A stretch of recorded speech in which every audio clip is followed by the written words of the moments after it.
अंजनी निधि official channel पे आप सबका स्वागत है। आइए आप सबके बीच में निधि सिस्टर के साथ में बहुत प्यारा सा नाच गीत और आप लोग सुनिएगा। आप लोग को कैसा लगता है कमेंट करके जरूर बताइए। फुल वॉच करके देखिएगा, ये वीडियो इतना वायरल कर दीजिएगा फिर आए दीदी के पास।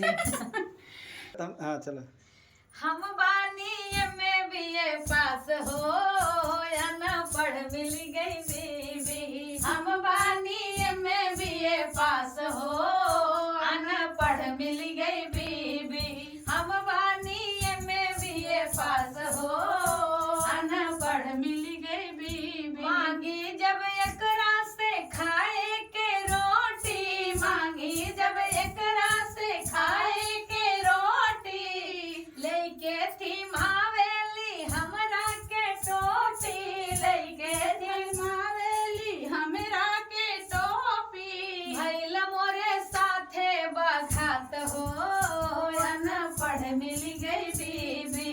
भैल मोरे साथे बघात हो अनपढ़ मिल गई बीबी। हम बानी में बीए पास हो अनपढ़ मिल गई बीबी।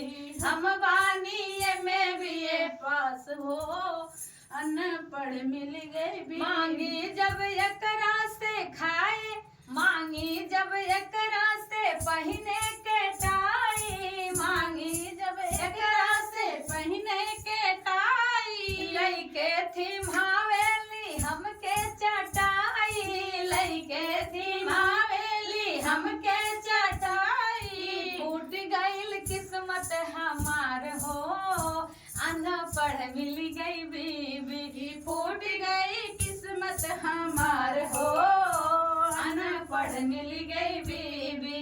हम बानी में बीए पास हो अनपढ़ मिल गई बीबी। मांगी जब एकरा से पहने के